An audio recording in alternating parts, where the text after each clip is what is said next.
I try to think about myself the way that I think about colors.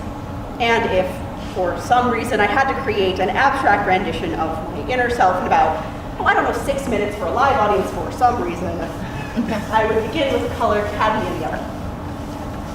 Because I believe it is just intense enough to embody something I consider an inherent piece of my personality.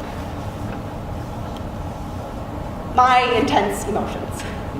Now, as little Kirin, I felt a lot of emotions, and I felt them with a lot of oomph. I believe this is partially because at that age I had not yet learned how to regulate my emotions, because I hadn't yet learned how to tie my shoelaces, and partially because whatever genes crafted together to make my eyebrow game hella strong made my emotions even stronger.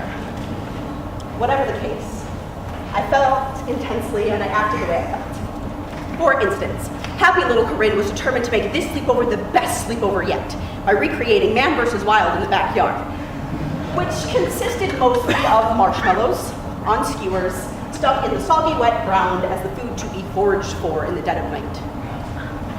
Sad little Kirin went to the electric keyboard in the corner of the room and played its preset of Moonlight Sonata while pondering the hopeless state of elementary school education. Suffice to say that as little Kirin, I expressed my emotions fully and truthfully, in accordance to the intensity with which I felt them. This changed around the beginning of the universally hellish free fall into what we deem pre-adolescence, or tween years. This period of my life was characterized by exposure to new things. Among these new things were new emotions, more complex than any I had previously experienced, but just as intense. Emotions like jealousy, emotions like satisfaction or contentment or hopelessness.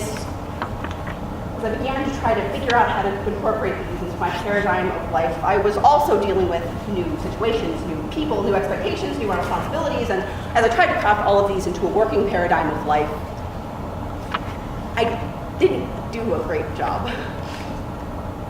At the time, I didn't really understand the connection between action and emotion. I was still very much little Kirin in that I believed action was the inevitable, uncontrollable result of emotion. So I began internalizing any disapproval I received towards how I acted as disapproval toward how I felt. And eventually I internalized the belief that my emotions were disfiguringly strong. So I tried to fix them.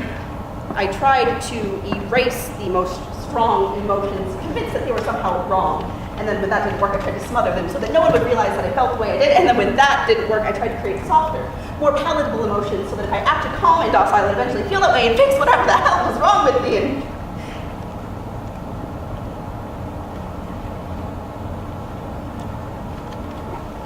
And I eventually had to go to the hospital.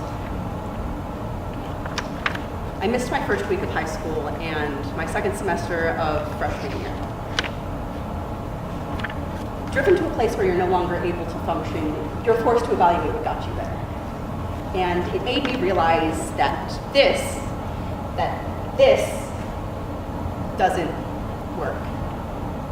That no matter how hard you try, no matter how much energy or hope you put into it, internalizing what you think you should and shouldn't be, and then harming yourself in pursuit of that ideal will never improve your situation.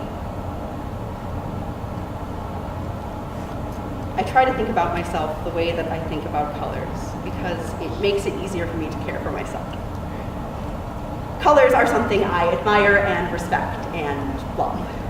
They are brilliant and unique and utterly worthy of existing just as they are. I would eventually like to think of myself in the same light, but for now it's incredibly difficult to look at myself with anything but a hateful gaze. So I try to look with artist's eyes.